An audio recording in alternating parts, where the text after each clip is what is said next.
آخرت کے اندر جنت میں نبی کا پڑوسی کون ہوگا؟ پھر واقعہ پڑھا کہ حضرت موسیٰ نے کہا میرا پڑوسی کون؟ خدا نے کہا فلاں، پورا ایک واقعہ۔ حضرت عیسیٰ نے کہا میرا پڑوسی کون؟ پورا ایک واقعہ۔ پڑوس کی بڑی اہمیت ہوتی ہے نا کہ آپ کے برابر میں کون رہ رہا ہے، برابر کے مکان میں۔ تو اس کے اندر اللہ کے رسول نے بعض اوقات خود سے بتایا کہ جنت میں میرا پڑوسی کون ہوگا۔ موسیٰ کو اللہ نے پیغام دیا کہ فلاں شہر میں جاؤ، وہ تمہارا پڑوسی، وہ قصائی۔ عیسیٰ کو اللہ نے پیغام دیا فلاں جنگل میں جاؤ، وہ جو عورت درخت کے نیچے ہے وہ تمہاری پڑوسی۔ اور بھی انبیاء کے واقعات، تو پورا ایک موضوع بن گیا نا پڑوس کا۔ پیغمبر نے خود ہی امت کو بتایا کہ جنت میں میرا پڑوسی کون ہوگا، جنت جنت جنت۔ تو اس میں دو لفظ آتے ہیں، دو روایتیں۔ اچھا پڑوسی کہتے کسے؟ پڑوسی کہتے ہیں آپ کے گھر سے 40 گھر دائیں، 40 گھر بائیں، 40 گھر سامنے، 40 گھر پیچھے۔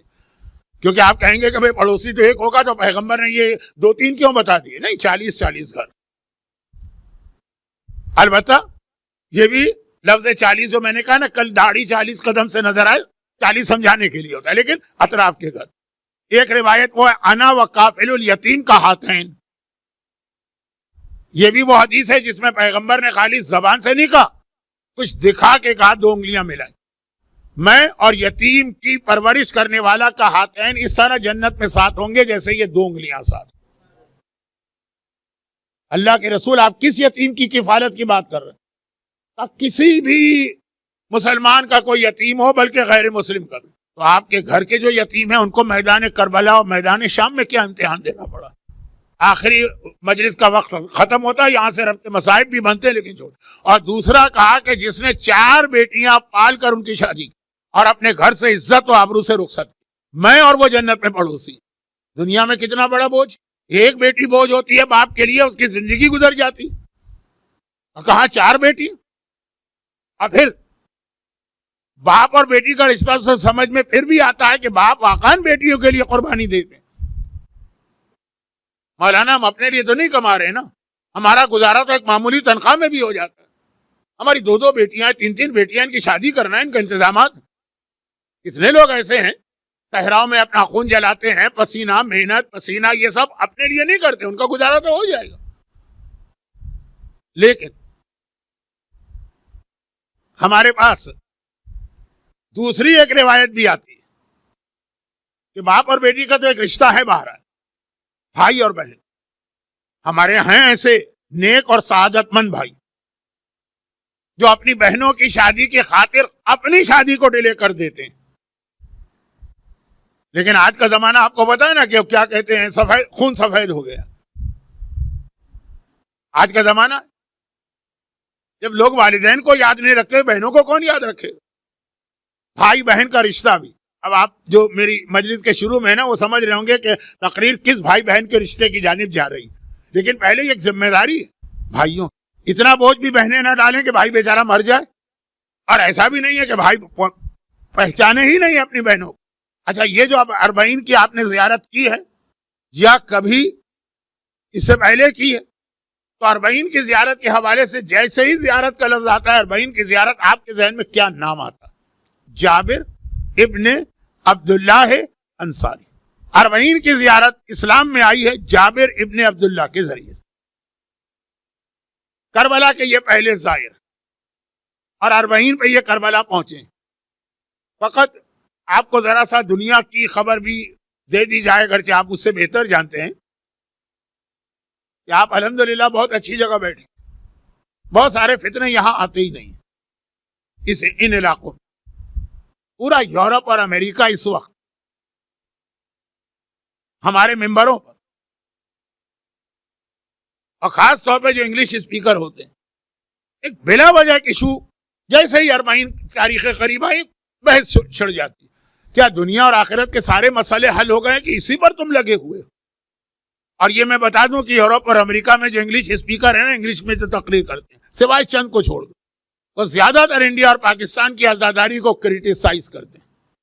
جھوٹی آزاداری، غلط روایت بڑھا چڑھا کے پیش کرنا، چونکہ مجھے معلوم ہے کہ گلف کے علاقے کے رہنے والے اکثر لوگ یہاں سے ریٹائرمنٹ کے بعد یا جاب چھوڑ کے جاتے وہاں، وہ پاکستان واپس جانے والے کم ہوتے ہیں۔ کینیڈا جاتا ہوں، بعض اوقات پہچان نہیں پاتا کہ کینیڈا میں مجلس پڑھ رہا ہوں کہ مثلا گلف میں پڑھ رہا ہوں، اتنے مومنین یہاں جو مجھ سے مل چکے ہیں، میں تو یہاں 45 سال سے آ رہا ہوں نا، 44 سال، وہ سب وہاں ملتے ہیں.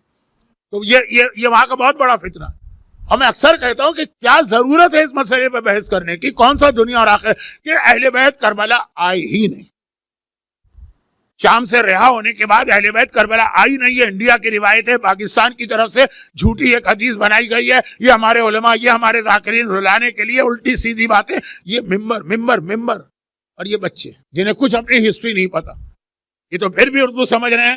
وہاں تو بچے اردو نہیں سمجھتے نا، تو جو انگلش میں کہا جا رہا ہے سمجھتے ہیں. یہی حق ہے. ہر سال یہ مسئلہ کھڑا ہوتا اور پھر وہ اس طرح سے بات کرتے ہیں جیسے آج تک محمد ابن یعقوب کلینی سے لے کے آغا سیستانی تک ان سے بڑا ریسرچ اسکالر کوئی نہیں گزرا. اور فلاں کتاب میں لکھا، فلاں کتاب میں لکھا، اور باقاعدہ کمپیوٹر لے کے کیلکولیشن کرتے ہیں کہ کوفے سے شام کا راستہ اتنے دن کا ہے تو شام میں اتنے دن کی قید ہے، تو پھر واپسی کا راستہ اتنے دن کا ہے، تو اگر کربلا سے 11 محرم کو چلے تو کیا 40 کے دن واپس آ سکتے ہیں ود ان 40 days، اور اگر آپ کہیں کہ 1 سال کے بعد آئے ہیں تو اتنی کیا لمبی قید. اب یہ سارا کمپیوٹر لے کے بیٹھے اور کربلا کے واقعے کا نعوذ باللہ پوسٹ مارٹم کر رہے ہیں. یہی غلطی اس نے کی تھی 1990 میں، ڈاکٹر رشاد نے، جس نے اپنے کمپیوٹر کے سسٹم کی وجہ سے سورہ توبہ کی آخری 2 آیتوں کو قرآن سے نکال دی. وہ الگ موضوع ہے جو میں آیت کو ابھی 2-3 دن کے بعد بلکہ کل ہی سے شروع کروں گا. کل ابھی تو میں نے صرف ایک بار تلاوت کیا. تو اب یہ ساری ریسرچ ہو رہی، مگر یہ ساری ریسرچ کرنے والے بھی اس بات پہ متفق ہیں کہ جابر ابن عبداللہ کربلا ہیں اور 40 کے دن آئے ہیں. اور سب سے پہلے ظاہر جابر کے کربلا آنے، زیارت کرنے اور 40 کے زیارت کرنے میں کوئی شک نہیں. میں تو اہل بیت کے حوالے سے بھی مانتا ہوں کوئی شک نہیں ہے، لیکن وہ بات کر رہا ہوں یہ بچے جو اردو نہیں سمجھتے اور انگلش اسپیچز یا شریک ہوتے ہیں یورپ امریکہ میں یا انٹرنیٹ اور آن لائن اور یہ سب سنتے ہیں، وہ بھی سب مانتے ہیں جابر. تو جابر 40 کے حوالے سے کتنی اہم شخصیت، مگر خالی 40 کے حوالے سے نہیں، جابر کی اپنی بہت اہم پرسنالٹی. اللہ کے رسول، اب یہ عظمت رسالت. مکے میں جب تک تھے مظالم برداشت کر رہے تھے، ابو جہل، ابو لہب، ولید، عتبہ، شیبہ کے نا ہجرت کی ذرا سی ایک محفوظ جگہ ملی. ہجرت کیوں کی؟ مدینے والوں نے آ کر کہا یا رسول اللہ آپ کہاں بیٹھے ہیں دشمنوں کے بیچ میں، آئیے ہم آپ کے لیے آنکھیں بچھانے کو تیار. لیکن مدینے والوں نے یہ کیوں کہا؟ جناب ابو طالب اور جناب خدیجہ کی وفات کے بعد جو پہلا حج آیا، ان کی وفات رجب اور رمضان میں ہوئی، اس کے 2 مہینے بعد تو حج آ گئے. اس میں جابر اپنے 6 یا 10 دوستوں کے ساتھ حج کرنے آئے. اسلام نہیں آیا ابھی، مسلمانوں کا حج بھی ابھی نہیں ہے. لیکن حضرت ابراہیم نے جو حج قائم کیا تھا اس میں اور آج کے حج میں تقریباً ایک جیسا حج ہے. وہ حج کرنے آئے، پیغمبر سے وہاں اتفاقاً ملاقات ہو گئی مینا کے میدان. اور جابر اسی وقت اسلام قبول کیا. اگلے سال 72 آدمیوں کو لے کر آئے جابر، اپنے والد کو بھی لائے. پچھلے سال اکیلے آئے تھے دوستوں کے ساتھ. انہوں نے بھی پیغمبر کے ہاتھ پہ اسلام قبول کیا، تب پیغمبر کو مدینے کی دعوت دی. جابر کا ہجرت مدینہ میں بہت اہم رول ہے. جابر وہ ہیں جنہوں نے ہم کو حدیث قصہ دی. اس سے بڑا تحفہ ہمیں اور آپ کو کیا مل سکتا؟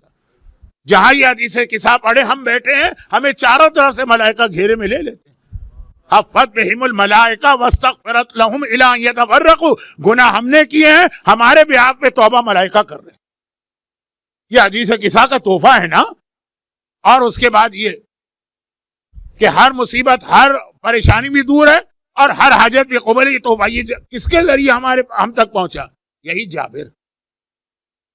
اور میں تو ایک جملہ کہتا ہوں کہ میں یہ فیصلہ بھی نہیں کر پاتا ہوں کہ حدیث قصہ زیادہ بڑا تحفہ ہے یا کربلا کے آقا حسین کی زیارت بڑا تحفہ ہے. یہ بھی جابر نے دیا، وہ بھی جابر نے دیا. اور پھر وہ آخری بات تو آپ اتنا سنتے، اللہ کا رسول اپنے فرزندوں میں 5ویں امام کو سلام بھجوا رہا ہے جابر کے ذریعے سے.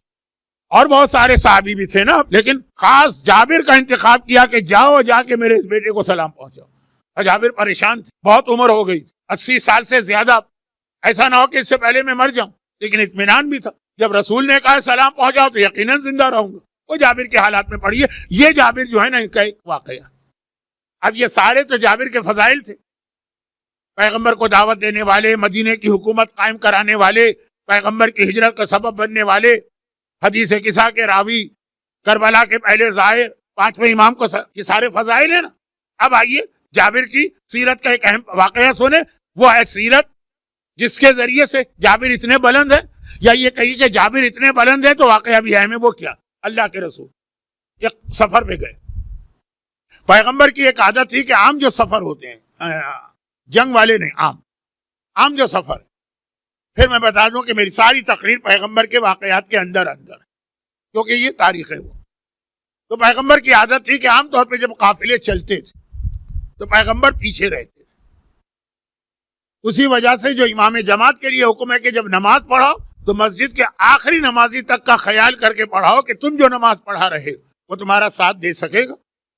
بہت بوڑھا تو نہیں ہے، رکوع سجدے میں اس کو زحمت تو نہیں ہو رہی، اس کو زیادہ ٹائم تو نہیں چاہیے، اور اسے الحمد کے بعد کا سورے میں کھڑے ہونے میں زیادہ دقت تو نہیں ہے، چھوٹا سورہ پڑھو. یہ ساری چیزیں وہ پیغمبر کا طریقہ تھا کہ جا رہا ہے قافلہ، یہ کوئی جنگی قافلہ نہیں، خاص پیغمبر کا قافلہ بھی نہیں، قافلے جا رہے ہیں، پیغمبر نے جوائن کر لی.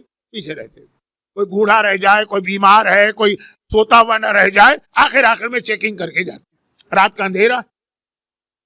اور ایک مرتبہ پیغمبر، اب یہ واقعہ نہیں پڑھتا ہوں پورا، اس کا ایک ٹکڑا. تو پیغمبر نے دیکھا کہ قافلہ چلا گیا، اندھیرا ہے رات کا. ایک نوجوان وہ قافلے میں بہت سلو چل رہا اور کہہ رہا ہے کوئی میری مدد کرنے والا، میں اکیلا ہوں. پرانے زمانے میں اکیلا سفر ممکن نہیں. پیغمبر نے کہا کون ہو تم؟ کہا یا رسول اللہ، آپ کی آواز پہچان لی نا، میں جابر ابن عبداللہ ہوں. پیغمبر گئے کیا بات؟ کہا یا رسول اللہ یہ میرا اونٹ ہے، پتہ نہیں اس کو کیا ہو گیا، چل ہی نہیں رہا، بہت ہی رفتار اس کی سلو. وہ پورا واقعہ سنیے گا، یہ عظمت رسالت کا واقعہ ہے. پیغمبر نے کہا کہ اچھا. قریب گئے، اپنا وہ جو اونٹ چلانے کے لیے سونٹی یا چابک ہوتا ہے وہ اونٹ سے لگایا خالی. پھر تو کیا اونٹ کی رفتار ہو گئی، کیا فراری کی رفتار ہوگی. وہ جو ریسنگ میں گاڑیاں آتی ہیں، کون سی آتی ہے، منگانی، فراری، پتہ نہیں کیا کیا. اونٹ ایک دم کھڑا ہوا، اتنے تیزی سے دوڑنے لگا. پیغمبر نے کہا جابر، اونٹ کو روکا اور اونٹ سے اونٹ کی زبان میں بات کی کہ میرے ساتھ ساتھ چل. اب وہ پیغمبر کے ساتھ چل. جابر تم جوان ہو گئے ہو. جابر کے باپ جنگ احد میں شہید ہوئے. یہ جنگ احد کے بعد کا واقعہ. اب تک تم نے شادی کی کہ نہیں کی؟ کہا نہیں یا رسول اللہ، بابا کی شہادت کے بعد میں نے شادی کر لی. وہ جو ہمارے ہاں شادی جو ہے نا ایک ایسا بوجھ ہوتا ہے کہ زندگی آدمی کی گزر جاتی شادی کے خرچے کے لیے. لڑکوں کو بھی پیسے جمع کرنا ہوتے ہیں، لڑکیوں کے لیے بھی. اور اسلام کی شادی اتنی آسان تھی کہ جابر نے شادی کر لی، پیغمبر کو اطلاع تک نہیں دی. علم رسالت کی بات نہیں کر رہا ہوں، ظاہری طور پر ہم تو پہلا کارڈ لے کے رسول کی خدمت میں پہنچتے ہیں، اور یہاں پیغمبر کو اطلاع بھی نہیں دی دنیاوی اعتبار سے. جو میں اکثر کہتا تھا اپنے قافلے والوں سے، اب تو خیر خود بخود عمل ہو رہا. جب کبھی جاتا تھا میں کہتا تھا کہ واقعاً اگر کوئی بہت ہی ضروری مسئلہ ہے تو جا کے آپ 90 سال 95 سال کے اس ضعیف مرجع سے ملاقات کیجیے اور ان کا وقت لیجیے. اور اگر کوئی ایسی بات نہیں ہے اور آپ ایک دفعہ پہلے زیارت بھی کر چکے تو آپ ذرا دیکھیں، ان کی عمر دیکھیں اور ان کی ذمہ داریاں دیکھیں، اور جس طرح سے سارے دنیا کے معاملات کو چیک کریں دیکھیں، اور پھر وہ ہم کو وقت دیں. اور وقت نہیں ملتا تو عجیب عجیب باتیں لوگ شروع کر دیں. اور جب وقت ملتا ہے جاتے ہیں، مولانا 2 مسئلے ہیں آپ پوچھ دیجیے. اب مسئلے سن کے میرا دل چاہتا ہے کہ 2 تھپڑ لگائے جائیں اس آدمی. یہ مسئلہ پوچھنے آیا فجر کی نماز کتنی رکعت ہوتی؟ ارے یہ مسئلہ پوچھنے کے لیے تم نے اس ضعیف مرجع کو 40 منٹ جو وقت تمہیں دیا گیا، جب دیا جاتا تھا اب تو تقریباً بند ہو گیا، بعض اوقات اتنا غصہ آتا تھا. تو یہی وہاں کا بھی طریقہ تھا. پیغمبر کی زیارت تو مسجد میں لوگ کر لیتے ہیں ہر نماز کے وقت، اس سے ہٹ کر پیغمبر کو کم سے کم زحمت دیتے ہیں. عقلی بات بھی ہے، مومن کا بھائی. تو شادی ہو گئی، پتہ ہی نہیں چلا پیغمبر. علم رسالت کی بات نہیں کر رہا ہوں. پیغمبر نے کہا اچھا جابر تم نے شادی کر لی ہے؟ کہاں شادی کی ہے؟ کہا یا رسول اللہ.